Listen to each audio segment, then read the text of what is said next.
I wish all the women a happy Women's Day. அனைத்து பெண்களுக்கும் மகளிர் தின நல்வாழ்த்துக்களை இந்த நேரத்திலே நான் தெரிவித்துக் கொள்வதில் பெருமகிழ்ச்சி அடைகிறேன். இன்னைக்கு பாத்தீங்களா, உலக மகளிர் தினத்துல பெண்களை பத்தி நாம நிச்சயம் பேச வேண்டியிருக்கு. ஒரு மகளிர் அணி எப்படி இருக்க வேண்டும் என்பதற்கு ஒரு இலக்கணமாக தேசிய முற்போக்கு திராவிட கழகத்தின் சகோதரிகள் மஞ்சள் சீருடை உடுத்தி வீர மங்கைகளாக ஆண்களுக்கு தன்னிகர் இல்லாம இன்னைக்கு தங்களை ப்ரூஃப் பண்ற அளவு ஒரு சிறந்த மகளிர் அணியை கொண்ட ஒரு கழகமாக இன்னைக்கு தேசிய முற்போக்கு திராவிட கழகம் இருக்கிறது என்றால் இதற்கு முழு காரணம் ராணுவ கட்டுப்பாடோடு இந்த கழகத்தை வழிநடத்தி செல்லும் நமது கேப்டன் அவர்களுடைய ஆசையால தான் இன்னைக்கு மகளிர் அணியினர் இந்த அளவு துணிவாக தமிழ்நாட்டில் எங்க இருந்தாலும் கேப்டன் ஒரு சொன்னால் அந்த இடத்திற்கு இன்னைக்கு சென்னைக்கு வந்து இந்த விழாவிலே பங்கேற்க வந்திருக்கும் அனைத்து தாய் குலங்களுக்கும் இந்த நேரத்தில் என்னுடைய நன்றியை நான் தெரிவிச்சுக்கிறேன். இங்க வந்திருக்கும் மகளிர் அணி சகோதரிகளை விட கேப்டன் இன்னைக்கு உங்களை எல்லாம் அழைச்சிருக்காரு. சென்னைக்கு போய் அந்த விழாவிலே நீங்கள் பங்கேற்றுக் கொள்ளுங்கள் என்று சொல்லி உங்கள் கணவன்மார்களும் மாமியாரும் மாமனாரும் உங்கள் குழந்தைகளும் இன்னைக்கு வீர திலகமிட்டு இன்னைக்கு சென்னையை நோக்கி உங்களை அனுப்பி வைத்தார்களே. உங்கள் வீட்டில் இருக்கும் அத்தனை நல்ல உள்ளங்களுக்கும் இந்த நேரத்திலே என்னுடைய நன்றியை தெரிவித்துக் கொள்வதில் நான் பெருமகிழ்ச்சி அடைகிறேன். நான் ஏன் இதை சொல்றேன்றது பெண்ணாக உங்க எல்லாருக்கும் தெரியும். ஒரு ஆண்மகன் ஒரு பொதுக்கூட்டத்திற்கு வருகிறார் என்றால் அது ஒன்றும் சாதனை இல்லை. ஆனால் ஒரு பெண், அதுவும் அரசியல் பொதுக்கூட்டத்திற்கு வீடு விட்டு கிளம்பி வர்றாங்கன்னா தமிழ்நாட்டை பொறுத்த வரைக்கும் அது சரித்திரம் தான். அந்த சரித்திரத்தை முறியடித்துக் கொண்டு இருக்கிற ஒரே கட்சி தேசிய முற்போக்கு திராவிட கழகம். ஏன் மற்ற கட்சியில எல்லாம் மகளிர் கூட்டத்தை காமிக்கலையா அப்படின்னு நீங்க கேட்கலாம். காமிக்கிறாங்க. இங்கே பளபளக்கும் குடங்கள் ஏதாவது இங்கு இருக்கிறதா? இலவசமாக தரப்போறோம் சொல்லி ஏதாவது புடவைகள் அடிக்க வைக்கப்பட்டிருக்கிறதா? இங்கு வரும் மகளிருக்கு இலவச பொருட்கள் தரப்படும், பிரியாணி வழங்கப்படும் என்று ஏதாவது அறிவிப்பு உங்களுக்கு தந்தாங்களா? எதையுமே சொல்லல. கேப்டனின் அன்புக்கும் பாசத்திற்கும் மட்டுமே கட்டுப்பட்டு இந்த தமிழ்நாட்டில் ஒரு அரசியல் மாற்றத்தை இந்த பெண் சமுதாயத்தின் மூலம் உருவாக்குவோம் என்ற சபதத்தை ஏற்று அந்த சபதத்தை நிறைவேற்ற இங்கு பாரதி கண்ட வீர மங்கையர்களாக இந்த விழாவிலே பங்கேற்க வந்திருக்கும் எங்கள் மகளிர் அணியை சேர்ந்த சகோதரிகள் அனைவருக்குமே நான் பெருமையோடு என் நன்றியை தெரிவித்துக் கொள்வதில் பெருமகிழ்ச்சி அடைகிறேன். ஏன்னா இன்னைக்கு தமிழ்நாடு ஹிஸ்டரியில பார்த்தோம்னா மகளிர் அணி ஒரு மாபெரும் பொதுக்கூட்டமா இருந்தாலும் சரி, மாநாடு நடத்தியதா இருந்தாலும் சரி, பேரணி நடத்தியதா என்றால் அதற்கு ஒரே உதாரணம் தேசிய முற்போக்கு திராவிட கழகம். வேலூர் மாவட்டத்திலே நாம் நடத்திய முதல் மகளிர் அணி மாநாடு, அடுத்து திருச்சியில பேரணியோடு ஒரு மாபெரும் மாநாடு. அன்னைக்கு மஞ்சள், அதாவது திருச்சியை சொல்வாங்க மலைக்கோட்டை என்று, அன்றைக்கு இந்தியாவே திரும்பி பார்க்கக்கூடிய வண்ணம் நமது பெண்கள் மஞ்சள் சீருடையிலே அன்றைக்கு அணிவகுத்து வந்து திருச்சியில இன்றைக்கும் சொல்லக்கூடிய அளவு அந்த மலைக்கோட்டையை மஞ்சள் கோட்டையாக மாற்றிய சரித்திரத்தை படைத்தவர்கள் நமது தேசிய முற்போக்கு திராவிட கழகத்தை சேர்ந்த சகோதரிகள் என்றால் என்னுடைய வார்த்தை மிகையில்லை என்பதை இன்னைக்கும் திருச்சி மாவட்டம் சொல்லிக் கொண்டிருக்கிறது. அந்த அளவு ஒரு மகளிர் கூட்டமாக இருந்தாலும் சரி, மக்களுக்காக மக்கள் பணி என்று சொன்னாலும் சரி, ஒரு பொதுக்கூட்டம் என்றாலும் சரி, கேப்டனின் அன்புக்கு மட்டுமே கட்டுப்பட்டு வரக்கூடிய ஒரு கூட்டம் இன்னைக்கு தேமுதிக கிட்டதான் இருக்கிறது என்பதை பெருமையோட இந்த நேரத்தில் நான் சொல்லிக் கொள்ளுதல உண்மையிலேயே பெருமகிழ்ச்சி அடைகிறேன். இன்னைக்கு பெண்ணா பிறக்கிறதுக்கு உண்மையிலேயே பெரிய தவம் செய்யணும் அப்படின்னு சொல்வாங்க. பிரம்மா கூட படைக்கிறப்போ மற்றவங்களை எல்லாம் ஈஸியா படைச்சுட்டாராம். ஆனா பெண்ணை படைக்கும் போது அவருக்கு மிக நேரம் எடுக்க வேண்டிய வந்தது. அப்போ அவங்க கேட்கிறாங்க, ஒட்டுமொத்த கருணையின் உள்ளமாக இந்த பெண்களை நான் உருமாற்றி படைத்த கடவுளாக நான் எல்லா மக்களுக்கும் எல்லா நேரத்திலும் உதவி செய்ய முடியாது. அதனால ஒவ்வொரு வீட்டிலும் என்னுடைய சுயரூபமாக பெண் என்ற அங்கமாக ஒவ்வொரு குடும்பத்திலும் அந்த குடும்பத்தை கட்டி காக்க இந்த பெண்ணினத்தை இந்த உலகுக்கு அளிக்கிறேன் என்று பிரம்மா அவர்கள் சொல்லி அப்படி படைக்கப்பட்டவர்கள் தான் நம்ம பெண் இனம் என்று ஒரு வரலாறு சொல்லுகிறது. இன்னைக்கு ஒரு தாயினுடைய தியாகத்திற்கு ஈடு இணை இல்லவே இல்லை என்பது எல்லாருக்குமே தெரியும். இப்ப கொஞ்ச நேரத்துக்கு முன்னாடி வந்து அமர்ந்தார்களே என்னுடைய அம்மா, அவங்களுக்கு 75 வயசாயிருக்கு.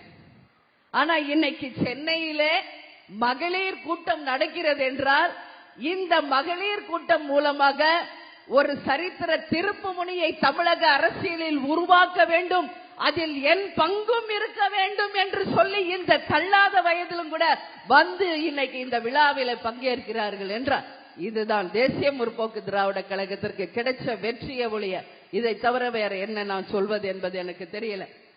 இன்னைக்கு ஜெயலலிதா அவர்களை நீங்க பாத்தீங்கன்னா எல்லாமே முதல்ல அவங்க ஆட்சி செய்தது பீய வச்சு. ஒண்ணு, அவங்க ஆட்சி அவலத்தை பார்த்து ரோட்ல போராட்டம் பண்ணும்போது போலீஸை வச்சு தடுத்து சட்டம் ஒழுங்கை கொண்டு வருவாங்க. அதே மாதிரி பத்திரிகையாளர்களை வச்சு இந்த அம்மாவுடைய ஆட்சி சாதனை ஆட்சி நடப்பது போல ஒரு பிரம்மையை ஏற்படுத்துவாங்க. அடுத்தது பன்னீர்செல்வத்தை வச்சு தன்னுடைய கட்சி ஒழுங்கா நடக்கிற மாதிரி ஒரு பிரம்மையை உருவாக்குனாங்க. அதுதான் நான் எப்பயுமே சொல்வேன், 3 Pயை வச்சு இன்னைக்கு ஜெயலலிதா அவர்கள் ஆட்சி செய்யறாங்க. ஒன்னு போலீஸ், ஒன்னு பிரஸ், அடுத்தது பன்னீர்செல்வம். ஆனா இப்ப ஜெயலலிதா நடத்தி கொண்டு இருக்கிற ஆட்சி பாத்தீங்கன்னா எல்லாமே நம்பர்களை வச்சு ஆட்சி பண்ணிக்கிட்டு இருக்காங்க. ஒன்னு 110 விதியின் கீழே சட்டசபையில பேசுவாங்க, இல்ல எங்க சட்டம் ஒழுங்கு கொஞ்சம் வரப்போகுதுன்னா உடனே 144, அதாவது அங்க போட்டு உடனே அங்க மக்கள் மூவ்மெண்டே இல்லாம தடுத்துருவாங்க.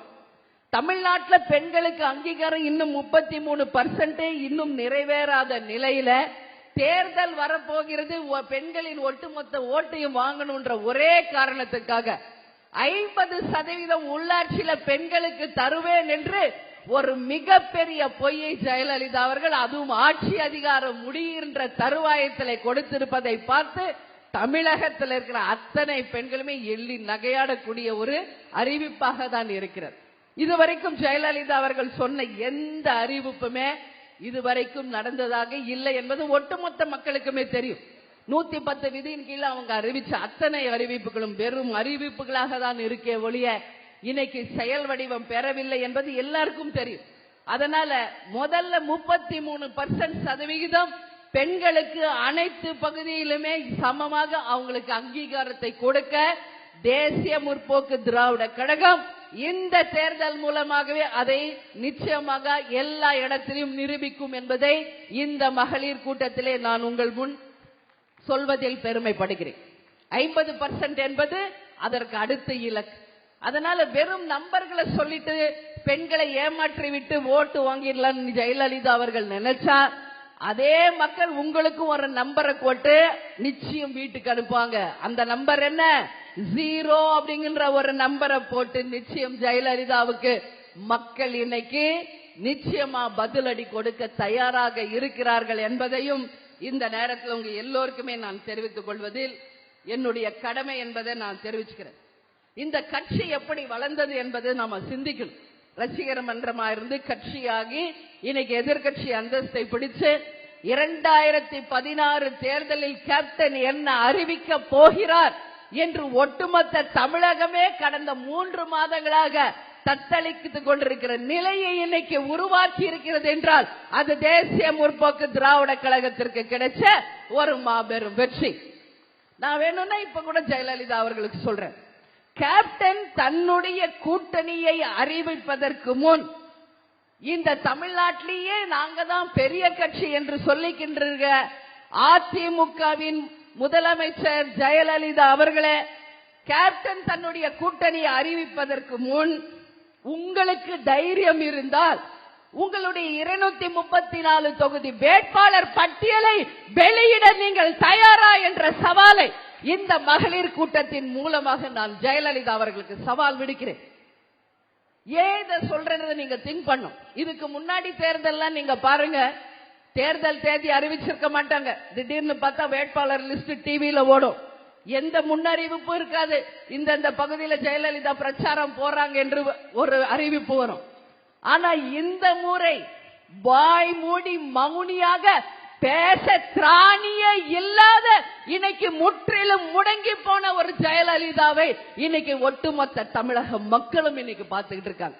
சட்டசபையில எங்களாலதான் நீங்க சட்டசபைக்குள்ள வந்து உட்கார்ந்து இருக்கீங்க என்று சொன்னாங்க மந்திரிகள் எல்லாம் நம்ம கட்சியை பார்த்து. இன்னைக்கு தெரியுதா யாரால நீங்க எல்லாம் மந்திரி ஆனீங்க, முதலமைச்சர் ஆனீங்க, எம்எல்ஏ ஆனீங்க என்பது இன்னைக்கு உங்களுக்கு புரிகிறதா? கேப்டன் என்கின்ற ஒருவரின் உதவி இன்னைக்கு தயவு இன்னைக்கு அதிமுக கட்சிக்கு இல்லை என்று சொன்னவுடனே ஒரு வேட்பாளர் லிஸ்ட் கூட அறிவிக்க முடியாத ஒரு நிலையில தான் இன்னைக்கு இந்த அதிமுக கட்சி இருக்கிறது என்றால் என்னுடைய வார்த்தை மிக இல்லை என்று இன்னைக்கு ஒட்டுமொத்த தமிழ்நாடு சொல்லிக்கிட்டு இருக்கு. அதனால வெறும் வாய் வார்த்தைகளால் இன்னைக்கு நடக்க போறது ஒண்ணுமே இல்லை. ஜெயலலிதா என்றாலே மாயை, மாயை. அந்த மாயையை உருவாக்கி வச்சிருக்காங்க. அந்த மாயம் இன்னும் எத்தனை நாளைக்கு நிலைக்க போகிறது? அந்த சாயம் வெளுத்து ஜெயலலிதா என்ற மாயம் ஒண்ணும் இல்லை, அது பூஜ்ஜியம் தான் என்பதை 2016 தேர்தலே நிச்சயமாக மக்கள் தேர்தல் முடிவுகள் மூலம் ஜெயலலிதாவுக்கு பாடத்தை புகட்டுவார்கள் என்பதை இந்த நேரத்தில் நான் உறுதியாகவே தெரிவித்துக் கொள்வதில் கடமைப்பட்டிருக்கேன். அதே மாதிரி இன்னைக்கு பாத்தீங்கன்னா 161 ஒரு நம்பர், அது என்னன்னு நீங்க கேட்கலாம். இவ்வளோ 5 வருஷம் ஆட்சி கையில இருந்தப்ப அதை பத்தி பேசாத ஜெயலலிதா அவர்கள் இப்பதான் தேர்தல் வந்தவுடனே ராஜீவ்காந்தி கொலையாளிகளுடைய கேஸ மறுபடியும் எடுத்து மோடிக்கு லெட்டர் எழுதுறாங்க. என்னன்னு, நீங்க அனுமதி கொடுத்தால், மத்திய அரசு அனுமதி கொடுத்தால் இந்த கொலை குற்றவாளிகளை நாம விடுதலை செய்யலாம் என்று மீண்டும் ஒரு முழு பூசணிக்காவை சோற்றுல மறைக்கக்கூடிய ஒரு செயல். ஜெயலலிதா அவர்களே 5 வருடம் உங்க கையில தான் ஆட்சி இருந்தது. நீதிமன்ற உத்தரவு உங்க கையில இருக்கு. கவர்னருடைய கையெழுத்து இருந்தால் தமிழக அரசே அவங்களை விடுவிக்கலாம். ஆனால் எப்பொழுதுமே பழியை அடுத்தால் மேல போட்டே தப்பிச்சு பழக்கப்பட்டவர்கள் இப்பொழுது ஆட்சி செய்யும் ஜெயலலிதாவும் ஏற்கனவே ஆட்சி செய்த திமுக தலைவர் கலைஞர் அவர்களும் தங்க மேல எந்த தப்பு வந்துடக்கூடாது, அடுத்தாள் மேல பழிய போட்டு தாங்க தப்பிச்சுக்கணும். அதனால பிரதமர் மோடிக்கு இப்ப இவங்க கடிதம் எழுதிட்டு இருக்காங்க. அதனால இங்க நடக்க போறது என்ன? இன்னைக்கு ஜெயலலிதா அவர்கள் முதலமைச்சராக உட்கார்ந்து இருக்காங்கன்னா அது யாரால என்பதை 1990 எலெக்ஷனுக்கு கொஞ்சம் நீங்க ரீவைண்ட் பண்ணி பாருங்க. உங்களை அன்னைக்கு ராஜீவ்காந்தி என்கின்ற ஒரு மாபெரும் தலைவரின் படுகொலை செய்யப்பட்டதனால எம்ஜிஆர் என்கின்ற ஒரு உயர்ந்த மனிதனின் கரிஷ்மாவாலியும் ராஜீவ்காந்தி என்கின்ற மனிதரின் ஆத்மாவாலியும் இன்னைக்கு முதலமைச்சராகி இருக்கும் ஜெயலலிதா அவர்கள் மீண்டும் தேர்தல் நேரம் வரும் பொழுது அந்த ராஜீவ் கொலையாளிகளை இன்னைக்கு மீண்டும் கையில் எடுக்கிறார். அந்த அம்மாக்கு வேண்டியதெல்லாம் தேர்தல், ஓட்டுல ஜெயிக்கணும், மீண்டும் ஆட்சியில வந்து உட்காரணும், தமிழ்நாட்டை மீண்டும் சுடுகாடு ஆக்கணும், கோடி ஆயிரம் கோடி ஊழல் செய்யணும். இதுதான் அவங்களுடைய ஒரே அஜெண்டாவே தவிர இதரை தவிர வேற எந்த மாற்றமும் இங்க தமிழ்நாடுல நாம பார்க்கலன்னு சொல்லி எல்லா மக்களுமே இன்னைக்கு வருத்தப்படக்கூடிய நிலைமையில தான் இன்னைக்கு தமிழ்நாடு இன்னைக்கு வச்சிருக்காங்க. ஒரு பக்கம் மணல் கொள்ளை, ஒரு பக்கம் கனிம வள கொள்ளை, ஒரு பக்கம் செம்மரக்கட்டை கடத்தல், ஒரு பக்கம் மலைகளையே முழுங்கிக்கிட்டு இருக்காங்க. இந்த மாதிரி ஒரு ஊழல் ஆட்சியை தான் ஜெயலலிதாவும் ஏற்கனவே ஆட்சி செய்த திமுகவும் இங்க செய்திருக்காங்களே ஒழிய உண்மையிலேயே உறுதியாக இந்த நாட்டை முன்னேற்றி நல்ல டெவலப்மெண்ட் பாலிடிக்ஸ் பண்ணி இந்த நாடை முன்னேற்றினாங்களா அப்படின்னா இல்லை அப்படிங்கறதா இங்க முடிவான பதிலா இருக்கு. எந்த பிரச்சனைக்காவது இங்க தீர்வு கண்டிருக்கா? ஒண்ணு காவேரி பிரச்சனை எடுத்துக்கங்க, முல்லை பெரியாறு எடுத்துக்கங்க, கச்சத்தீவு பிரச்சனை எடுத்துக்கங்க, மீனவர்கள் பிரச்சனை எடுத்துக்கங்க, விவசாயிகள் பிரச்சனை எடுத்துக்கங்க, நெசவாளர்கள் பிரச்சனை, மாணவர்கள் பிரச்சனை, அரசு ஊழியர்கள் பிரச்சனை, அதே போல செவிலியர்கள் பிரச்சனை, எல்லா பிரச்சனைக்கும் இன்று வரைக்கும் எந்த தீர்வும் காணாத ஒரு அவல ஆட்சிதான் ஜெயலலிதா அவர்களுடைய ஆட்சி நடந்து கொண்டிருக்கு. அதனால மக்களாகிய நீங்கள் நிச்சயமாக நல்லதொரு மாற்றத்தை கொண்டு வர உங்களை நீங்கள் தயார்படுத்திக் கொள்ள வேண்டிய நேரம் தமிழ்நாட்டில் வந்துவிட்டது என்பதை நீங்க யாருமே மறந்துடக்கூடாது. ஒரு பெண் முதலமைச்சர் ஆட்சி செய்யக்கூடிய ஒரு தமிழ்நாட்டில் சட்டம் ஒழுங்கு சந்தி சிரிக்கிறது. டிஎஸ்பி விஷ்ணுபிரியா மரணம் இன்னைக்கு வரைக்கும் ஒரு மிகப்பெரிய கேள்விக்குறியா இருக்கு. அதே போல எஸ்விஎஸ் கல்லூரி மாணவர்களுடைய தற்கொலையா கொலையா என்று கூட இன்று வரைக்கும் கண்டுபிடிக்க முடியாத ஒரு அவல ஆட்சி. ஸ்காட்லாந்து யார்டு போலீஸுக்கு இணையாக பேசப்பட்ட நம்முடைய காவல்துறை இன்னைக்கு ஏவல் துறையாக மாறி ஏளனம் செய்யக்கூடிய ஒரு துறையாக ஜெயலலிதா அவர்கள் மாற்றியதுதான் ஜெயலலிதா செய்த சாதனையை ஒழிய, உண்மையிலேயே காவல்துறையை இன்னைக்கு நம்பர் 1 பொசிஷன்ல கொண்டு போற இடத்துல ஜெயலலிதா அவர்களும் இல்லை, திமுகவும் இல்லை என்பதை மக்களாகிய நீங்கள் உணரும். இருக்கிற காவல்துறையை சேர்ந்த எல்லாரும் உங்களுக்கு செக்யூரிட்டி கொடுக்கறதுல தான் இருக்காங்களே ஒழிய, மக்களுக்கு உரிய பாதுகாப்பையோ மக்களுக்கு தேவையானதோ செய்யக்கூடிய நிலைமையில இன்னைக்கு இல்லை என்பதை எல்லாருமே உணரணும். இன்னைக்கு சென்னையில நாம இருக்கோம். இங்க பிளட் வந்தப்போ என்னாச்சு? எல்லா பகுதியுமே தண்ணியால சூழப்பட்டு எல்லா மக்களுக்கும் சாப்பாடு கிடைக்கல, போக்குவரத்து இல்ல, மருந்து மாத்திரை இல்ல, கரண்ட் இல்ல, எவ்வளவு இன்னல்களை பட்டாங்க. இதற்கு யார் காரணம்? முழுக்க முழுக்க ஆளும் ஆட்சியை செய்யும் ஜெயலலிதா அவர்கள் தான் இதுக்கு முழு காரணம். ஏன்னா இன்னைக்கு தொடர்பு எல்லைக்கு அப்பால் இருக்கக்கூடிய ஒரு முதலமைச்சரை கொன்ற ஒரு நாடா தமிழ்நாடு மாறி போச்சு. செம்பரம்பாக்க ஏரி ஃபுல் ஆயிடுச்சு, ஏரிய திறந்து விட்டுலாமா வேணாமா என்று அந்த அம்மா கிட்ட பெர்மிஷன் வாங்குறதுக்கே 3 நாள் அதிகாரிகள் காத்து கொண்டிருக்க வேண்டிய நிலைமை ஏற்பட்டதுனால செம்பரம்பாக்கம் ஏரி முழு கொள்ளளவு அடைஞ்சு மிட் நைட், அதாவது நள்ளிரவுல வேற வழியே இல்லாம அன்னைக்கு திறந்து விட்டதனுடைய விளைவுதான் ஒட்டுமொத்த சென்னை சிட்டியே இன்னைக்கு மழையில மூழ்கக்கூடிய ஒரு நிலைமை.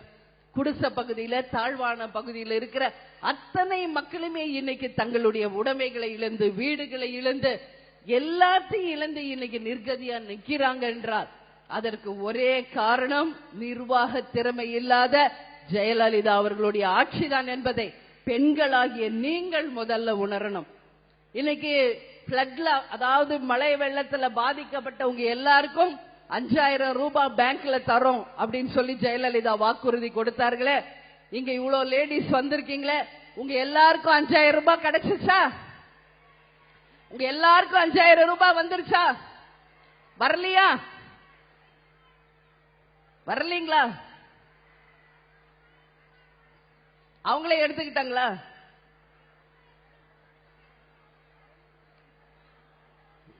சரி, உணர்ச்சி வசப்படாது, உட்காருங்க. பாருங்க, இத பத்தி நான் கேட்டவுடனே பெண்கள் எவ்வளவு கொந்தளிக்கிறாங்க என்பதை தயவு செஞ்சு பிரஸ் பீப்புள் என்ன போக்கஸ் பண்றதை விட்டு கொஞ்சம் பேக்ல உங்க கேமராவை அப்படி திருப்பினீங்க, ஒட்டுமொத்த பெண்களுடைய ஆரவாரம் என்னன்றது உங்களுக்கு புரியும். இந்த 5000 ரூபாய் ஜெயலலிதா அவர்களுடைய கட்சி அலுவலகத்திலிருந்து உங்களுக்கு கொடுத்திருக்காங்க அப்படின்னு யாராவது நம்புறீங்களா? இல்ல ஜெயலலிதா அவர்களுடைய சொந்த காசுல உங்களுக்கு 5000 ரூபாய் கொடுத்திருக்காங்கன்னு யாராவது நம்புறீங்களா?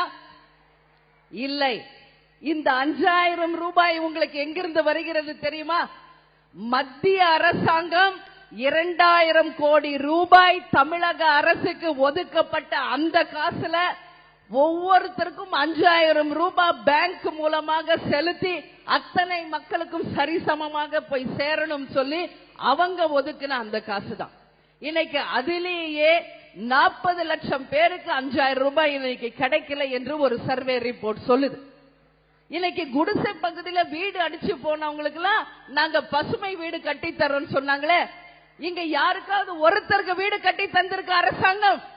யாராவது கட்டி கொடுக்கப்பட்ட எங்களுக்கு வீடு கட்டி கொடுத்திருக்காங்க யாராவது ஒருத்தர் கை தூக்குங்க, நான் பேசுறத நிறுத்திக்கிறேன். யாருக்காவது ஒருத்தருக்கு கட்டி தந்திருக்கா? இல்ல. எல்லாமே பொய் வாக்குறுதிகள். பெண்கள் தயவு செஞ்சு நீங்க புரிஞ்சுக்கணும். இன்னைக்கு இங்க கூடி இருக்கிற பெண்கள் மட்டும் இல்ல, லைவ் டெலிகாஸ்ட்ல பாக்குற அத்தனை பெண்களும் தேர்தல் நேரத்தில் தயவு கூர்ந்து சிந்திச்சு உங்கள் வாக்குகளை போடணும்ன்றதுக்கு தான் மீண்டும் மீண்டும் நான் இதை சொல்றேன்றத புரிஞ்சுக்கணும். டிவியில நான் பாக்குறப்போ உண்மையிலே உங்ககிட்ட சொல்றேன், உங்க சகோதரியா மனம் வெம்பி நான் அழுதுருக்கேன். எதுக்குன்னு நீங்க கேட்கலாம்.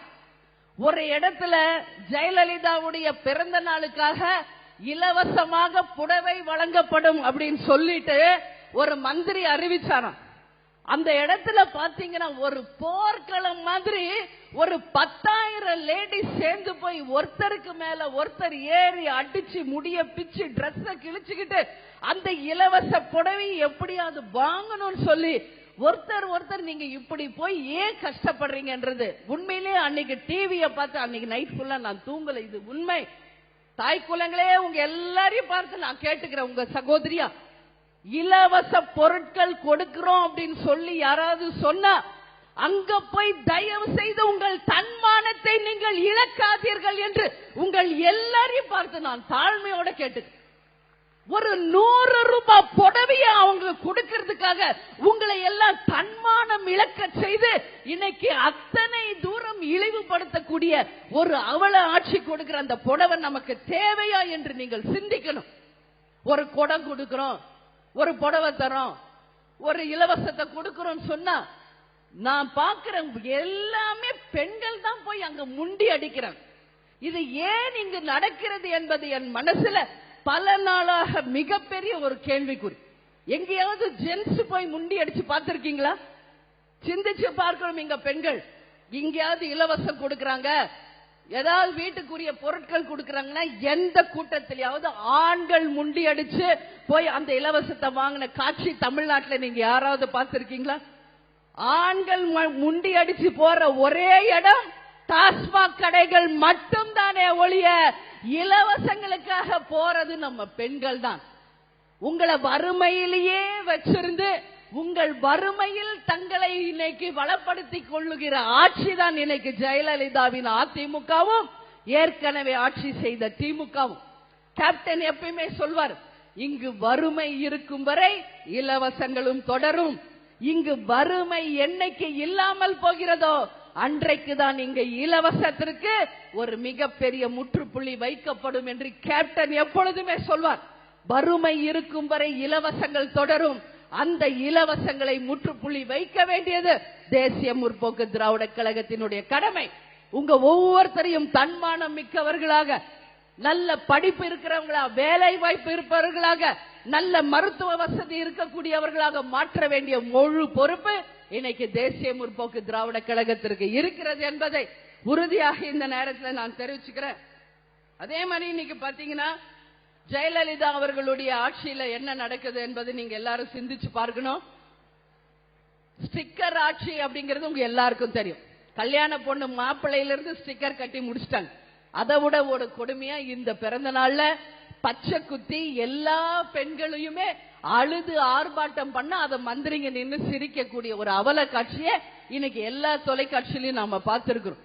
மனித உரிமை மீறலை நான் வன்மையாக இந்த நேரத்தில் அதிமுக மந்திரிகளுக்கும் அந்த ஆட்சி செய்யும் ஜெயலலிதா அவர்களுக்கும் இந்த நம்ம மீட்டிங் மூலமாக நான் வன்மையா கண்டிக்கிறேன். அவங்க விருப்பப்பட்டு வந்து குத்தணும். ஏன் நீங்க வந்தீங்க அப்படின்னு கேட்டா, ஏதோ இங்க பிரியாணி கொடுக்கிறோம், புடவை கொடுக்கிறோம் சொல்லிதான் எங்களை கூப்பிட்டு வந்தாங்க. கடைசியில இப்படி எப்படி எங்களை எல்லாம் லைன்ல உட்கார வச்சு இப்படி பச்சைய குத்த வச்சு எங்க கையெல்லாம் வீங்கி போச்சேன்னு வந்த அத்தனை பெண்களுமே அழுகக்கூடிய ஒரு அவல காட்சியை தான் நாம அன்னைக்கு தொலைக்காட்சியில பார்த்தோம். எதற்கு வீணா நீங்களே உங்களுக்கு ஒரு விளம்பரத்தை தேடிக்கிறோம் சொல்லி இருக்கிற மக்களை எல்லாம் ஏன் கஷ்டப்படுத்துறீங்க? கேப்டன் அந்த அம்மா மூஞ்சி எனக்கு பார்க்க பிடிக்கலன்னு ஒரே ஒரு கார்ட்போர்டை இப்படி தட்டினாங்கன்னு சொல்லி தஞ்சாவூர்ல நம்ம கட்சியை சேர்ந்த 50 பேர் மேல நீங்க வழக்கு போட்டீங்க. இன்னைக்கு தேர்தல் ஆணையம் தேர்தல் விதிமுறை அறிவிச்சு, அதாவது 4ஆம் தேதி தேர்தல் தேதி அறிவிச்ச அரை மணி நேரத்துல ஜெயலலிதாவின் படம் அத்தனை அரசாங்க அலுவலகத்திலும் அத்தனை பகுதியிலுமே இன்னைக்கு மறைக்கப்பட்டிருக்க. இன்னைக்கு போய் நீங்க எல்லாம் அரசாங்க அதிகாரிகள் அடிங்களே பாப்போம். மக்கள் பார்த்து ஓட்டு போட்டதான் நீங்க கவுன்சிலர், மந்திரி, எம்பி, எம்எல்ஏ, சிஎம்.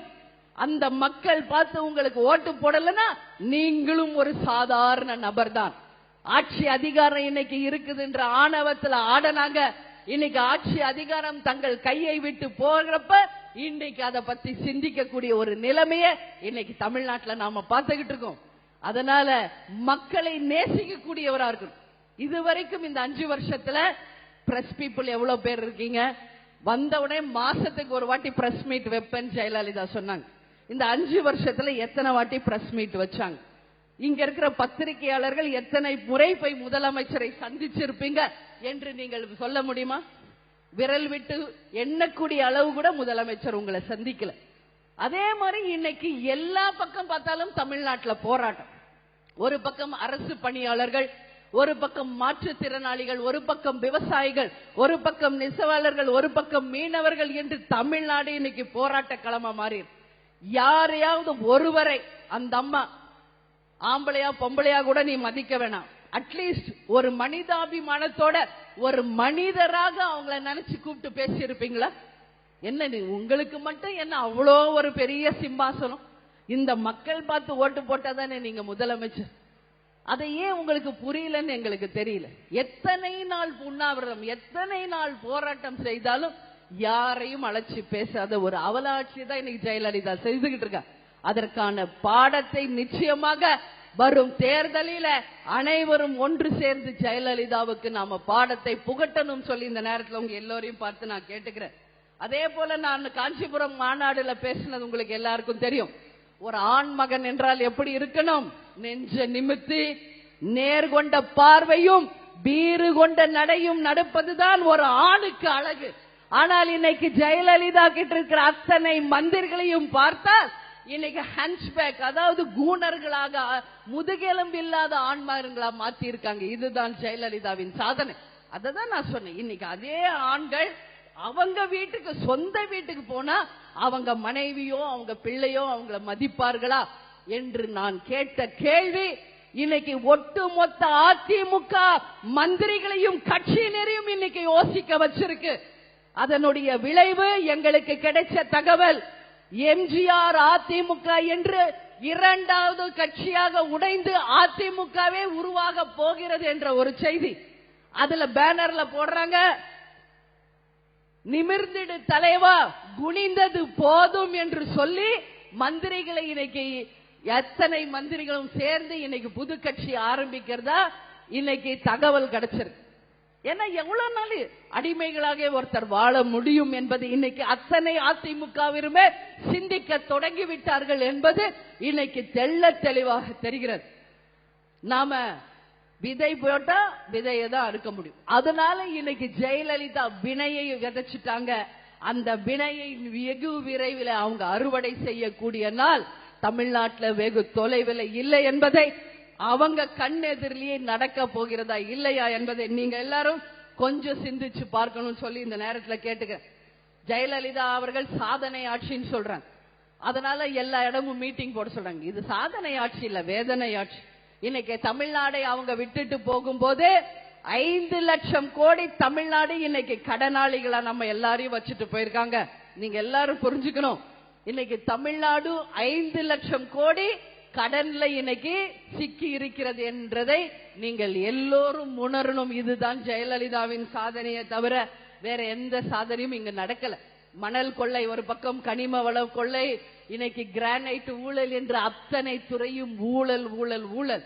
இந்த ஊழல்களுக்கெல்லாம் நாம முற்றுப்புள்ளி வைக்க நேரம் தமிழ்நாட்டில் வந்துருச்சுன்னு சொல்லி இந்த நேரத்தில் உங்க எல்லாரையுமே பார்த்து நான் கேட்டுக்கிறேன். அதே போல இவங்க 2 கட்சிகளையுமே நம்ம திமுக என்றாலே தில்லு முள்ளு கட்சி என்று நான் பல தடவை சொல்லியிருக்கேன். அதே போல அதிமுக என்றாலே அனைத்திலும் தில்லு முள்ளு கட்சி என்பதை இந்த 5 ஆண்டு மிக தெளிவா நிரூபிச்சிருக்காங்க. இன்னைக்கு முழு பக்க விளம்பரங்களை நீங்க பார்த்திருப்பீங்க. 3 கட்சி தான் கொடுக்குது. யார் யாரு? ஒன்னு அதிமுக, இல்லைன்னா திமுக, இல்லை என்றால் பாமக. இந்த 3 கட்சிகளுக்கும் இந்த முழு பக்கம் விளம்பரம் கொடுக்க எத்தனை கோடி தேவைப்படும் என்பது பத்திரிகையாளர்களாக உங்களுக்கு நல்லா தெரியும். ஒரு முழு பக்க விளம்பரம் அது கலர் கொடுக்குன்னா பல ஆயிரம் கோடி தேவை. இன்னைக்கு இந்த 3 கட்சியுமே ஊழல்ல சிக்கி கோர்ட் வாசல்ல நிக்கக்கூடிய கட்சிகள் தான். உண்மையிலே கஷ்டப்பட்டு சம்பாதித்த எந்த கட்சியாவது முழு பக்க விளம்பரத்தை கொடுத்து நீங்க பார்த்திருக்கீங்களா? இது பூரா முழு பக்க விளம்பரம் வந்துட்டா நம்ம கட்சி பெரிய கட்சின்னு அவங்க நினைக்கிறாங்க. ஆனா மக்கள் மனநிலை என்ன தெரியுமா? முழு பக்க விளம்பரத்தை பார்த்தவன மக்களுடைய ஊழல் காசு இத்தனை கோடி இவங்க கொள்ளடிச்சிருக்காங்க, அதான் இன்னைக்கு விளம்பரமா வெளியே வருதுன்னு மக்கள் பேசுற அவல நிலை தான் இன்னைக்கு தமிழ்நாட்டில் இருக்கு. இன்னைக்கு அதிமுக சொத்து குவிப்பு வழக்குல சிக்கி இருக்கு, திமுக 2G ஸ்பெக்ட்ரம் ஊழல்ல சிக்கி இருக்கு, பாமக இடஒதுக்கீடு பிரச்சனை ஊழல்ல இன்னைக்கு சிக்கி இருக்கு. சோ இந்த ஊழல் கட்சிகள் தான் முழு பக்க விளம்பரங்களை கொடுத்து இன்னைக்கு மக்களை ஏமாற்றணும்னு நினைக்கிறாங்க. ஆனா தமிழ்நாடு மக்கள் மிகவும் புத்திசாலிகள் என்பதை இந்த 3 கட்சியினருக்கும் தேர்தலில் நிச்சயம் நம்ம மக்கள் புரிய வைப்பார்கள் என்பதில் எங்களுக்கு எந்த ஐயமுமே கிடையாது.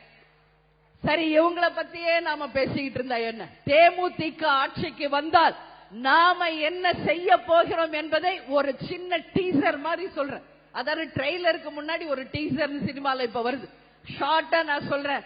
நேர்மையான அதிகாரிகளை கொண்டு லஞ்சம் ஊழல் இல்லாத ஒரு நல்ல ஆட்சியை தமிழ்நாட்டில் உருவாக்கி ஒட்டுமொத்த மக்களுக்கும் வெளிப்படையான ஆட்சியை தேமுதிக உறுதியாக உருவாக்கும் என்பதை இந்த நேரத்தில் நான் உறுதியா பதிய வைக்கிறேன். அதே போல அதிமுக திமுகவுக்கு மாற்றாக உருவாக்கப்பட்டது நம்ம தேமுதிக. இந்த இரண்டு ஊழல் கட்சிகளையுமே தமிழ்நாட்டை விட்டு 50 ஆண்டு காலம் 60 ஆண்டு காலம் ஆட்சி சென்ற இந்த இரண்டு கட்சிகளையும் தமிழகத்தை விட்டு விரட்டக்கூடிய நேரம் தமிழ்நாட்டில் வந்துருச்சு. அந்த நேரத்தை நாம மக்கள் நல்லபடியா பயன்படுத்தி ஒரு மாற்றத்தை உருவாக்கணும்னு சொல்லி உங்க எல்லாருமே பார்த்து நான் கேட்டுக்கிறேன். அதே போல வேலை வாய்ப்பு, அதாவது ஆண்களாக இருந்தாலும் பெண்களாக இருந்தாலும் படித்த படிக்காத இளைஞர்கள் அத்தனை பேருக்குமே நிச்சயமாக வீட்டுக்கு ஒருவருக்கு வேலை வாய்ப்பை உறுதியாக தேசிய முற்போக்கு திராவிட கழகம் உருவாக்கி கொடுக்கும் என்கின்ற வாக்குறுதியை இந்த நல்ல நாள்ல உங்க முன்னாடி நான் சொல்றேன். என் கையில இருக்கிற பேப்பர் நீங்க என்ன நினைக்கலாம், ஜஸ்ட் ஒரு இன்ஃபர்மேஷன். தமிழ்நாட்டில் மொத்தம் 94 லட்சம் பேருக்கு வேலை இல்லாத ஒரு அவல நிலை இன்னைக்கு தமிழ்நாட்டில் இருக்கு. அதுக்கான குறிப்பு தான் நீங்க என் கையில இருக்கு. இன்னைக்கு அத்தனை துறைகளும் இன்னைக்கு வேலை வாய்ப்பு இல்லாத ஒரு தமிழ்நாடு தான் நம்ம இன்னைக்கு பார்த்துக்கிட்டு இருக்கோம். அதுல பாத்தீங்கன்னா மொத்தம் 24 லட்சம் பேர்ல படிச்சவங்க, பட்ட படிப்பு முடிச்சவங்க, என்ஜினியரிங் முடிச்சவங்க, டாக்டர் படிச்சவங்க எல்லாருமே வேலை வாய்ப்பு இல்லாத ஒரு அவல ஆட்சி இன்னைக்கு ஜெயலலிதாவுடைய ஆட்சியில நடந்துகிட்டு இருக்கு. இது அத்தனையுமே சரி செய்து அத்தனை மக்களுக்கும் வேலை வாய்ப்பை உருவாக்கி கொடுப்பது உறுதியாக தேமுதிகவினுடைய கடமை என்பது நீங்க எல்லாருக்குமே இந்த நேரத்தில் நான் உறுதியாக தெரிவித்துக் கொள்கிறேன். அதே மாதிரி டிவி டிபேட்ஸ்ல நான் பார்ப்பேன். வீட்டில் இருக்கிறப்போ தந்தி டிவியில புதிய தலைமுறை எல்லாம் நான் பார்த்திருக்கேன். சமூக ஆர்வலர்கள், பத்திரிகையாளர்கள் சொல்லி யாரோ வந்து உட்கார்ந்து பேசுவாங்க. சரி, இவ்வளவு பெரிய ஆர்வலர்கள்ங்கிறாங்களே, இவங்க உண்மையிலேயே நல்ல குறிப்பை எடுத்து நல்ல தெளிவான ஒரு கருத்தை தான் சொல்ல போறாங்களாக்கும் அப்படின்னு நான் கூட ஆரம்பத்தில் உட்கார்ந்து பார்த்ததுண்டு. ஆனா இது எல்லாமே ஆளும் கட்சியினால் நடத்தப்படக்கூடிய செட்டப் அப்படிங்கறத புரிஞ்சப்பறம் இப்ப நான் பார்க்கறதே கிடையாது என்பதை இந்த நேரத்தை ஒளிவு மறைவு இல்லாம உங்க முன்னாடி சொல்றேன். ஏன் இதை சொல்றேன்றத புரிஞ்சுக்கணும். கடந்த எம்பி தேர்தலில் 14 தொகுதியில தேமுதிக போட்டியிட்டது. அந்த 14 தொகுதியினுடைய ஒரு பெர்சன்டேஜை எடுத்துக்கிட்டு இன்னைக்கு தேமுதிகவினுடைய ஒட்டுமொத்த வாக்கு வங்கி இவ்வளவுதான் அப்படின்னு வாய் கூசாம எப்படி இவங்க எல்லாம் ஒரு சமூக ஆர்வலர்கள், பத்திரிகையாளர்கள் என்று நிச்சயமா எனக்கு புரியுது. அப்ப மீதி இருக்கிற 26 தொகுதியில இருக்கிற தேமுதிகவின் பெர்சன்டேஜ் எங்க போச்சு? ஜெயலலிதாவுடைய சொத்து குவிப்பு வழக்கில் குமாரசாமி போட்டாரு ஒரு கணக்கு, கூட்டல்லையே மிஸ்டேக் பண்ணி அந்த மாதிரி ஒரு கணக்கை சொல்லக்கூடிய ஆர்வலர்களை தான் இன்னைக்கு டிவி டிபேட்ஸ்ல பார்க்கக்கூடிய ஒரு நிலையை நான் பார்த்துக்கிட்டு இருக்கேன். அதுல இருந்து டிவி டிபேட்ஸ் நான் பார்க்கறதே கிடையாது, கேப்டனும் பார்க்கறது. ஏன் இதை சொல்றேன்னா, ஒரு சேனல் அப்படிங்கிறது மக்களுக்கு உண்மையை சொல்லு. ஆளும் கட்சி இருக்காங்கன்றதுக்காக அவங்களுக்கு ஜால்ற பொண்ணு அந்த ஆட்சி முடிஞ்சிருச்சு, இப்ப என்ன பண்ண போறீங்க? ஆனால் நடுநிலையோடு நீங்க இருந்தால் என்னைக்குமே மக்கள் அந்த சேனலை வரவேற்பாங்க, என்னைக்குமே மக்கள் அந்த சேனலுக்கு ஆதரவு கொடுப்பாங்க. அது யாராக இருந்தாலும் சரி. கருத்து கணிப்பு என்று சொல்லி உங்களுடைய கருத்து திணிப்பை அதுல சொல்லிக்கிட்டு இருக்கீங்க. ஜெயலலிதா அவர்களுக்கு பிடிச்சத இன்னைக்கு கருத்து கணிப்புன்னு சொல்லி மக்கள் கிட்ட திணிக்க பாக்குறாங்க. ஆனா உண்மையிலேயே அது கருத்து கணிப்பல்ல, கருத்து திணிப்புகள் என்பது எல்லா மக்களுக்குமே புரியக்கூடிய ஒரு நிலைமை இருக்கு. பத்திரிகையாளர்களை நாங்கள் மிகவும் மதிக்கிறோம். ஏன் நான் இதை மீண்டும் சொல்றேன்னா, இப்ப ஒரு 10-15 நாளா இங்க இருக்கிற சேனல்ஸ்ல இருக்க என் கண் முன்னாடி இருக்கிறவங்களே பல தடவை நான் வீட்டு வாசல்ல எங்க அம்மா வீட்டுக்கு போறப்போ, நான் ஏதாவது ஒரு ஹாஸ்பிட்டலுக்கு ரிலேட்டிவ்ஸ் பார்க்க போறப்பெல்லாம் என்னை பின்தொடர்ந்து வந்து அங்க கேட்பாங்க. நான் சொல்வேன், இது பிரஸ் கொடுக்கிற, அதாவது பிரஸ் மீட் கொடுக்கிற இடம் இல்ல, இது நாங்க பர்சனலா வந்திருக்கிற இடம். உங்களையும் நாங்கள் மரியாதையோட கௌரவமா ரொம்ப டீசென்டா உங்களை நாங்க நடத்தணும்னு நினைக்கிறோம். சோ இந்த மாதிரி நீங்களே உங்களுடைய தகுதியை குறைச்சிக்காதீங்க. நீங்க வீட்டு முன்னாடி நிக்கிறதும் கட்சி எங்களுக்கு எவ்வளவு ஒரு மன வருத்தத்தை எங்களுக்கு கொடுக்குதுன்றது அது நாங்க மட்டும்தான் உணரும். இன்னைக்கு பாருங்க, உங்களை எல்லாம் நாங்க அபிஷியலா கூப்பிட்டுருக்கோம். எங்க கட்சிக்காரங்க கூட பின்னாடி உட்கார வச்சிருவோம். உங்களை தான் முன் வரிசையில் உட்கார வச்சு அழகு பார்க்கிறோம். இதை விட என்ன? உங்களுக்கு உரிய மரியாதையை நிச்சயம் தேமுதிகவும் கேப்டனும் நாங்களும் என்னைக்குமே பத்திரிகை நண்பர்களுக்கு கொடுப்போம். அது அபிஷியலா உங்களை நாங்களே இன்வைட் பண்ணும் போது வரும்பொழுது அந்த மரியாதை ஒட்டுமொத்த பத்திரிகையாளர்களுக்கும் கிடைக்கும் என்பதில் எல்லளவும் சந்தேகம் இல்லை. அதனால தயவு செஞ்சு நீங்க வீட்டு வாசல்ல கட்சி வெயில நின்னு கஷ்டப்படாதீங்க. உங்க சகோதரி என்னுடைய தாழ்மையான வேண்டுதலாவே உங்களுக்கு வைக்கிறேன். ஏன்னா அந்த அளவு எங்களுக்கு வீட்டுக்குள்ள இருந்தாலும் மனசு கஷ்டமா இருக்கு. ஏன் எவ்வளவு நேரம் நிக்கிறாங்களே, எதுக்கு? நீங்க ஏதேதோ வதந்திகள் வருது அப்படின்றதுக்கெல்லாம் நீங்க உடனே வந்து எங்க கிட்ட கிளாரிபிகேஷன் கேட்கணும்னு நினைக்கிறீங்க. இதுதான் இன்னைக்கு தமிழ்நாட்டில் நடந்துகிட்டு இருக்கு. கடந்த 3 மாசமா என்ன நடந்துகிட்டு இருக்கு? எந்த பத்திரிகையை தொட்டாலும், எந்த பேப்பரை தொட்டாலும், எந்த சோசியல் மீடியால பார்த்தாலும் கேப்டனை பத்தி தான் செய்தி. இன்னைக்கு சர்க்குலேஷன் கேப்டன் போட்டோவோ பேரோ போடலன்னா எந்த பத்திரிகையும் விற்க முடியாத ஒரு நிலைமை. அது திட்டி போடுறீங்களோ, கிண்டல் அடிச்சு போடுறீங்களோ, வாழ்த்தி போடுறீங்களோ, எப்படி போட்டாலும் கேப்டன் ஸ்டில்லும் கேப்டனை பத்தி எழுதாம இன்னைக்கு எந்த பத்திரிகையும் இல்லை என்ற நிலையை உருவாக்கினாரே கேப்டன். அதுதான் தேமுதிக கிடைச்ச வெற்றி என்பதை இந்த நேரத்தை நான் பெருமையோட பதிய வைக்கிறேன். இன்னைக்கு ஒட்டுமொத்த கட்சிகளுமே மைக் முன்னாடி நின்று இன்னைக்கு தங்கள் கட்சிகளை வளர்க்கக்கூடிய ஒரு நிலைமை தான் இருக்கு. இன்னைக்கு பிரஸை எப்ப சந்திக்கணுமோ அப்ப மட்டுமே சந்திக்கக்கூடிய ஒரு கட்டுப்பாடை வச்சிருக்கிற ஒரே கட்சி தேசிய முற்போக்கு திராவிட கழகம் என்பதை இந்த நேரத்தில் நான் வீரத்தோட பதிய வைக்கிறேன். ஏன்னா இதுவரைக்கும் வந்த அத்தனையுமே வதந்திகள் தான். நாங்க அதுக்கு மறுப்பு சொல்றது இல்ல. உங்களை சந்திச்சு ஒரு மறுப்பு சொல்லலன்னு நீங்க அதை இரட்டிப்பாக 3ஆக 4ஆக பெருசு பண்ணி போட்டுக்கிட்டே இருக்கு. இது இப்படியே போதுனால சந்திரகுமாரை வச்சு கேப்டன் ஒரு முற்றுப்புள்ளி வச்சார். இது அத்தனையுமே வதந்திகள், நம்ப வேண்டாம். என்னைக்கு தேமுதிக தலைமை கழகத்தில் இருந்து அதிகாரப்பூர்வ அறிவிப்பு வருகிறதோ அது மட்டுமே உண்மை செய்தி, மீதி எல்லாம் வதந்திகள் என்பதை முற்றுப்புள்ளி வச்சவுடனே இன்னைக்கு வதந்திகளை பரப்பிவிட்ட அதே திமுக கட்சியினர் ஆமா இது வதந்தி தான் என்று அவங்களே முன்னாடி வந்து ஒத்துக்கிற ஒரு நிலைமையை உருவாக்கினார் கேப்டன். அதனால உங்ககிட்ட சொல்ற, நிச்சயமாக எந்த நேரம் உங்களுக்கு நல்ல அறிவு தரணும் என்பது கேப்டனுக்கு தெரியும். அந்த நேரம் உங்கள் அத்தனை பேரையுமே வரவழைச்சு மரியாதையோட ஒட்டுமொத்த மக்களுக்குமே நல்ல முடிவை வெகு விரைவில் கேப்டன் அறிவிப்பார் என்பதை இந்த நேரத்தில் உங்கள் அத்தனை பேருக்குமே சொல்றேன். அதை விட நிறைய பேர் இன்னும் பேரம் படியில, கோடிகள் செட்டில் ஆகல, சீட்டு படியில, அப்புறம் ஒரு துண்டை போட்டு விரல் கவுண்டிங்கா. நான் கூட என்னதுன்னு கேட்டேன், பேரமா. பேரம்னா என்னன்னு எங்களுக்கு தெரியும். ஒண்ணு மட்டும் நல்லா புரிஞ்சுக்கங்க, தயவு செஞ்சு இதை நான் உங்க சகோதரியா ஒரு வேண்டுகோளாவே வைக்கிறேன்.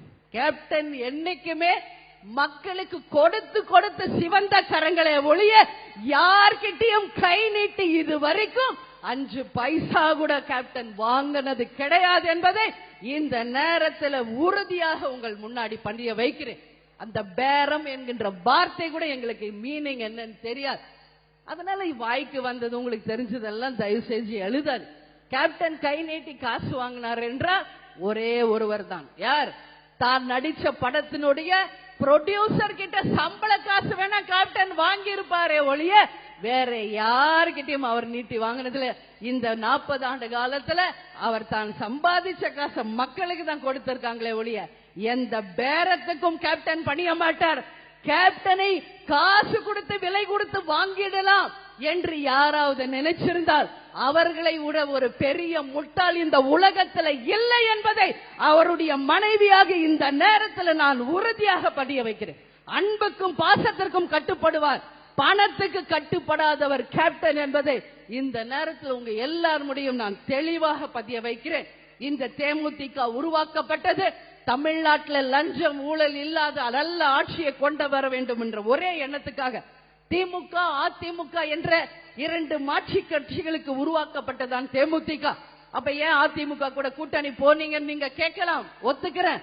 ஆனால் என்னைக்கு ஜெயலலிதா தான் சொன்ன வாக்குறுதியை நிறைவேற்றாம பால் விலையும் பஸ் கட்டண உயர்வையும் ஏற்படுத்தினாங்களோ அன்னைக்கே சட்டசபையில இதெல்லாம் ஒரு கூட்டணியா என்று தூக்கி எறிஞ்சிட்டு வெளியே வந்தவர் தான் நமது கேப்டன் அவர்கள். அதனாலதான் இன்னைக்கும் தமிழ்நாட்டில் ஒட்டுமொத்த மக்களும் கேப்டனை நம்பிக்கையின் சொரூபமா இன்னைக்கு பாக்குறாங்க. கேப்டனை பாசத்துக்கு கட்டுப்படுவார், பணத்துக்கு கட்டுப்பட மாட்டார். மீண்டும் அதை சொல்ற, அவருடைய முடிவுகள் வெளிவரும் பொழுது நான் சொன்ன வார்த்தைகள் எந்த அளவு உண்மை என்பதை இந்த தமிழகமும் உலகமும் பத்திரிகையாளர்கள் நீங்க தெரிஞ்சுக்குவீங்க என்பதை இந்த நேரத்தில் நான் உறுதியா சொல்றேன். ஏன்னா கேப்டன் நடிக்காத படம் இல்ல, பார்க்காத காசு இல்ல, பார்க்காத பேர் இல்ல, புகழ் இல்ல. இதுக்கு மேல புதுசா பாக்குறதுக்கு என்ன இருக்கு இந்த நாட்டுல? நாங்க பார்க்காத வெளிநாடுகள் இல்லை. ஒரு நடிகராக இருக்கும் போதே எங்கள் வாழ்க்கையில நாங்க எல்லாம் பார்த்தாச்சு. அதுக்கப்புறம் இந்த அரசியலுக்கு வந்துருக்கோம். இந்த அரசியலை இதுக்கு மேல புதுசா நாங்க எடுக்க வேண்டியது ஒண்ணுமில்லை. இந்த தமிழ்நாட்டை இந்தியாவின் முதன்மை மாநிலமாக மாற்றியே தீர்வோம் என்ற ஒரே உறுதி மட்டுமே எங்கள் நெஞ்சில இருக்கிறது. அதை நிறைவேற்றும் வரை நாங்கள் எடுத்துக்கொண்ட இந்த பயணத்துல எத்தனை இடையூறுகள், ஏளனங்கள் என்ன வந்தாலும் அதற்காக சோர்ந்து போகக்கூடிய கட்சி இல்ல தேமுதிக. வீறு நடை போடும், வெற்றி பெறுவோம். நிச்சயமாக ஆட்சி அமைத்து மக்களுக்கான ஒரு நல்ல ஆட்சியை நாங்க உருவாக்குவோம் என்று இந்த நேரத்தில் நான் எல்லாருக்குமே தெளிவா பதிய வைக்கிறேன். அதே மாதிரி சில நாள நான் பாக்குறேன், கேப்டன் பேசுறதே புரியல, கேப்டன் பேசுறது ஏதோ கொலக்கியல் லாங்குவேஜா இருக்கு என்று சில பத்திரிகைகளை எழுதிட்டு இருக்கேன். அதுக்கும் இன்னைக்கு நான் தெளிவுபடுத்தணும்னு நினைக்கிறேன். கேப்டனுக்கு எப்பயுமே ஒரு சைனஸ் எப்பயுமே இருக்கும். இப்ப இல்ல, நான் திருமணமான நாள்ல இருந்து பாக்குறேன் சைனஸ், அதாவது மூக்கடைப்பு, தொண்டை அடைப்பு எப்பவுமே இருக்கும். ஆனா அதெல்லாம் மீறிதான் அவர் உழைச்சிக்கிட்டு இருக்காரு. அவரை மாதிரி வீர வசனங்கள் பேசின ஒரு நடிகரை, பக்கம் பக்கமாக வீர வசனம் பேச ஒரு நடிகரை இன்னைக்கு அப்புறம் சிவாஜி கணேசனுக்கு அப்புறம் கேப்டனை தான் சொல்றாங்க. எந்த அளவு ஃபைட் சீன்ல நடிச்சிருப்பாரு, எந்த அளவு இரவு பரவல் பார்க்காம உழைச்சிருப்பாரு என்பது ஒட்டுமொத்த மக்களுக்கு தெரியும். யாராக இருந்தாலும் ஒரு ஏஜ் அப்படின்னு வரும் பொழுது கொஞ்சம் ஸ்லோ தான் ஆவாங்க. சரி, கேப்டன் பேசுறது புரியலன்னு மட்டும் எழுதுறீங்களே, இதே ஜெயலலிதாவை பத்தி ஏன் 4 அடி நடக்க முடியல நீங்க யாராவது எழுத முடியுமா என்று உங்க எல்லாரையுமே பார்த்து நான் கேள்விகள், யாராவது எழுத முடியுமா? ஒரு 2 ஸ்டெப் வைக்க அவங்க அந்த அம்மா யாருடைய ஹெல்த் பத்தி நான் எப்பயுமே நான் தப்பா பேசுவேன். ஏன் அதை நீங்க எழுத மாட்டேங்கிறீங்க? கேப்டனை மாத்திரம் ஏன் எழுதுறீங்க? ஒரு தொண்டை கட்டி இருக்கும், இன்னைக்கு அவருக்கு டான்சில்ஸ் ஒரு சின்ன பிரச்சனை தொண்டையில இருக்கு, அது யாருக்கு உங்களுக்கு எல்லாம் தெரியுமா? அதனால சில நேரங்கள் அவர் பேசுறது உங்களுக்கு புரியாம இருக்கலாம். சரி, எந்த தலைவர் இப்படி ஓப்பனா நான் சில நேரங்கள் கோர்வை இல்லாம பேசுவேன், நீங்க கோர்வையா எழுதிக்க என்று ஓப்பனா தன்னுடைய நிலையை மக்களுக்கு வெளிப்படையா சொல்ற எத்தனை நல்ல தலைவர்கள் இன்னைக்கு தமிழ்நாட்டில் இருக்காங்க? யாராவது ஒருத்தர் அடையாளம் காமிங்க பாப்போம். யாராவது இருக்காங்களா? ஒண்ணுமே தெரியலன்னா கூட எல்லாமே தங்களுக்கு தெரிஞ்சது போல காமிச்சுக்கிற தலைவர்களை தான் இன்னைக்கு நம்ம தமிழ்நாட்டில் பாக்குறோம். அது போல ஏமாற்றும் தலைவர்களை தான் நீங்க பாத்துக்கிட்டு இருக்கீங்க. ஒரு உண்மை தலைவரை நீங்க பார்க்கல. அதனால கேப்டன் என்னைக்குமே ஒரு உண்மை தலைவர், உண்மையை மட்டுமே மக்களுக்கு சொல்லக்கூடியவர். அதனால தயவு செஞ்சு அவருடைய தொண்டை கட்டி இருக்கிறத பத்தியோ பேசுறத பத்தியோ நீங்க எழுத வேண்டாம். நிச்சயமாக எம்ஜிஆரையும் இப்படிதான் ஒரு காலத்துல சொன்னாங்க. குண்டடி பட்ட பிறகு எம்ஜிஆர் என்ன பேசுறாருன்னே மக்களுக்கு புரியலன்னு சொன்னாங்க. அதே போல கர்ம வீரர் காமராஜர் படிக்கலன்னு சொன்னாங்க. ஆனா இன்னைக்கு வரைக்கும் மக்கள் மனசுல நிற்பது கர்ம வீரர் காமராஜரும் புரட்சி தலைவர் எம்ஜிஆரும் தான். புரட்சி தலைவர் எம்ஜிஆரை பத்தி நான் உதாரணம் சொன்னவனே இதோ வந்துவிட்டால் நமது கருப்பு எம்ஜிஆர் அவர்கள் என்பதை இந்த நேரத்தில் நான் பெரும் மகிழ்ச்சியோட நான் பதிய வைக்கிறேன். அதனால இன்னைக்கு வரைக்கும் எம்ஜிஆர் அவர்கள் சரியா பேசல, குண்டடி பட்டப்புறம் படிக்காத காமராஜர் என்று ஏளனம் பேசினவங்க இன்னைக்கு வரைக்கும் வாழ்ந்தா அந்த தலைவர்கள் போலதான் வாழணும். இன்னைக்கு அரசியல் சொல்லிக்கிட்டு இருக்கு வரலாறு. அதே போல நிச்சயம் நாளை தமிழக சரித்திரத்துல கேப்டன் போல ஒரு தலைவர் நிச்சயம் மீண்டும் வரணும் என்று மக்கள் சொல்லக்கூடிய அளவு ஒரு சிறந்த முதலமைச்சராக மக்களுக்காக வாழ்ந்தார் என்று சரித்திரம் சொல்லக்கூடிய அளவு வாழ்வார் என்பதை இந்த நேரத்தில் உங்க எல்லோருக்குமே நான் தெரிவித்துக் கொண்டு, கேப்டன் வந்துட்டதுனால ஒரே ஒரு பெண்கள் பொதுக்கூட்டன்றதுனால ஒரே ஒரு உறுதிமொழியை நாம் அனைவரும் சேர்ந்து இந்த நேரத்தில் எடுத்துக்கொண்டு அதோட என்னுடைய உரை முடிக்கணும். நான் சொல்றேன், நான் சொல்றத 5 வார்த்தை லெட்டர் லைன் தான் ரிப்பீட் பண்ணணும்னு சொல்லி உங்க எல்லோரையுமே பார்த்து நான் கேட்டுக்கொள்கிறேன். உறுதியேற்போம், உறுதியேற்போம், லஞ்சம் ஊழல் இல்லா ஆட்சியை கொண்டு வருவோம். ஏமாற மாட்டோம், ஏமாற மாட்டோம். இலவச பொருட்களை கண்டு ஏமாற மாட்டோம், இழக்க மாட்டோம், இழக்க மாட்டோம். இலவசங்களுக்காக தன்மானங்களை இழக்க மாட்டோம், வாங்க மாட்டோம், வாங்க மாட்டோம். ஓட்டுக்காக காசை வாங்க மாட்டோம். விற்பனைக்கல்ல, விற்பனைக்கல்ல. எங்கள் ஓட்டு விற்பனைக்கல்ல. இங்கு சொல்லப்பட்ட இந்த வாக்கியங்கள் தொலைக்காட்சியில பார்க்கிற அத்தனை பெண்களும் உறுதிமொழியாக ஏற்று வரப்போகும் தேர்தல்ல ஒரு நல்ல ஆட்சியை நாம கொண்டு வரணும். 100% அத்தனை பேரும் வாக்குகளை பதிய வைங்க.